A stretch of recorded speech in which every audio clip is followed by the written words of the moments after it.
La réserve militaire vise à fournir aux armées un complément de forces entraînées et disponibles. Elle permet également d'entretenir le lien de l'armée avec la nation. On compte aujourd'hui environ 50 000 hommes et femmes faisant partie de la réserve. Combien y a-t-il de formes de réserve? Eh bien, la réserve militaire est avant tout un acte volontaire. On distingue deux possibilités d'engagement. La première, c'est la réserve opérationnelle. Elle permet d'apporter à l'armée professionnelle les compétences et les effectifs nécessaires à l'exécution de ses missions.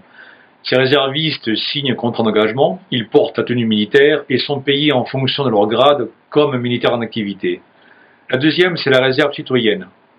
Elle vise à entretenir le lien armée-nation auprès de la population civile. Ces réservistes citoyens sont des bénévoles, œuvrent en tenue civile et se voient attribuer des grades honorifiques en fonction de leur diplôme. Quelles sont les actions des réservistes?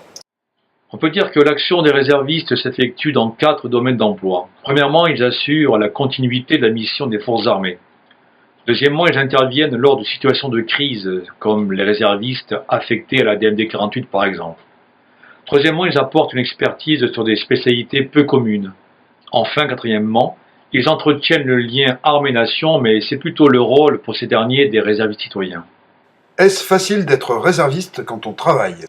Eh bien, oui et non. Pour qu'un réserviste soit efficace, il faut qu'il puisse s'entraîner, se former et être disponible quand on a besoin de lui. C'est là que la relation employeur-employé prend toute sa valeur de citoyenneté. Si les directeurs, les chefs d'entreprise, les chefs de service, qu'ils soient publics ou privés, soutiennent et facilitent l'exercice des activités militaires de leurs employés réservistes, alors oui, nous aurons une réserve efficace. Monsieur Jochoum, que représente pour vous la réserve opérationnelle? La réserve opérationnelle est pour moi une certaine forme d'engagement, différent sans doute de celui qu'a conclu un fonctionnaire quand il est rentré dans l'administration, mais c'est un engagement sans doute plus contraignant en termes de temps et de disponibilité. Personnellement, je n'ai pas d'expérience de l'armée, mais pour moi, la réserve opérationnelle, c'est comme une cuvée spéciale, pour employer une métaphore viticole, d'hommes entraînés spécialement pour des missions au service de la nation. Considérez-vous la réserve opérationnelle comme un avantage ou plutôt comme un inconvénient? Alors pour ce qui me concerne, toujours dans mon administration, j'allais dire que ce n'est ni un avantage ni un inconvénient en tant que tel, ni un avantage parce que nous ne recherchons pas forcément à tous les postes des super managers ou des gens qui sachent encadrer des équipes. En revanche, il n'y a pas de véritable contrainte parce que nous avons l'habitude de gérer éventuellement une absence plus ou moins longue, dès lors qu'elle ne dépasse quand même pas un certain temps. Pour moi, c'est un peu les deux à la fois. C'est un avantage parce que les réservistes sont des personnes organisées, engagées au service à la fois en général de leur travail et de l'armée. Mais c'est également une contrainte parce que ça pose la question du service et du remplacement de la personne pendant qu'elle est absente. Comment gère-t-on ce planning dans le cadre d'une administration comme la vôtre? Eh bien, un planning se gère tout simplement parce que chez nous, l'essentiel du travail est fait en équipe. Certes, nous avons des spécialistes, mais la plupart du temps, ils doublonnent en quelque sorte. Donc, le fait que l'un d'entre eux ne soit pas là, tout simplement, il y a quelqu'un d'autre qui le remplace, ou alors nous étalons un peu le travail dans la durée. On autorise l'absence de l'enseignant en question. Quand on le peut, on le fait remplacer par d'autres enseignants partants pour assurer des cours sur ces créneaux horaires.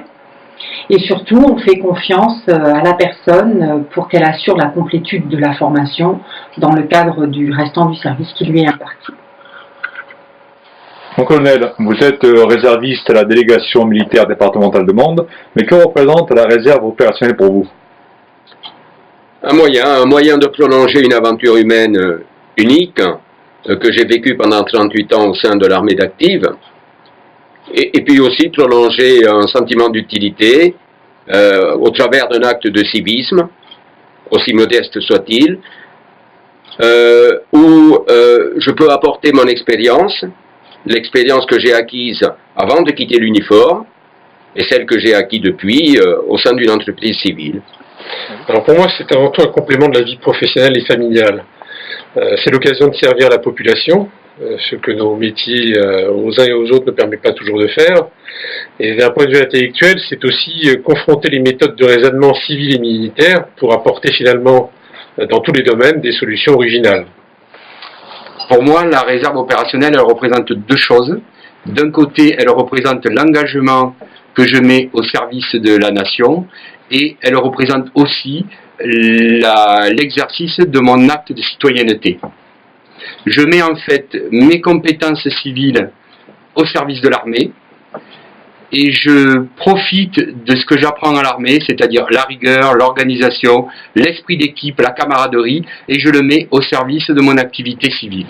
Alors justement, comment parvenez-vous à concilier votre activité professionnelle avec celle de la réserve militaire? Ma foi, je ne cacherai pas qu'il existe des contraintes, bien sûr. Il faut essayer de conjuguer les obligations professionnelles et puis aussi celles de l'état de réserviste opérationnel. J'y arrive parce que j'ai la chance d'avoir un chef de service au sein de mon entreprise civile qui a beaucoup de considération pour mon état de réserviste militaire, le respecte. Ensuite, tout se fait normalement, et même si j'habite un peu loin, je peux venir en Lozère à chaque fois que l'on me le demande. Alors il faut apprendre à jongler avec plusieurs agendas, l'agenda professionnel, familial, l'agenda militaire. Bon, évidemment, la priorité professionnelle va à notre métier civil, mais il faut savoir aussi utiliser les temps morts dans nos agendas pour pouvoir utiliser du temps et donner du temps à l'armée. J'ai également une salariée qui est réserviste elle-même. Eh bien, c'est l'effort de l'entreprise, l'effort d'être elle-même citoyenne, que de lui donner du temps pour réaliser également ses activités de réserve. J'ai la chance tout d'abord de travailler dans une entreprise structurée où nous sommes 1700 collaborateurs. Dans ce cadre-là, servir l'armée, en fait, c'est concilier deux vies, la vie professionnelle et la vie civile. Pour ne pas gêner le fonctionnement de mon service, j'ai décidé de prendre mes temps d'absence militaire sur mes congés. Monsieur Tessier, vous êtes réserviste citoyen à la délégation militaire départementale de la Lozère, mais que représente pour vous la réserve citoyenne? Tout d'abord, la réserve citoyenne a pour mission de contribuer à la diffusion de l'esprit de défense et au renforcement du lien armée-nation. Il me semble indispensable de préserver ce lien et d'essayer de faire prendre conscience à nos compatriotes de l'importance de ce partenariat. C'est ce qui nous permet d'apporter notre modeste contribution au service de nos citoyens. Vous pouvez citer quelques exemples de vos actions? Des exemples en informant et en s'impliquant le plus souvent possible auprès des jeunes en particulier, dans la réalisation de voyages d'études sur les lieux de mémoire où on les informe, on explique les événements qui se sont déroulés sur ces lieux. Pour un public plus large, on organise des rencontres thématiques avec discussions et échanges de points de vue. On organise aussi des expositions. La dernière en date fut centrée sur le centenaire de 14-18. Également, on peut être utile aux militaires de passage ou en exercice en facilitant le contact avec la population.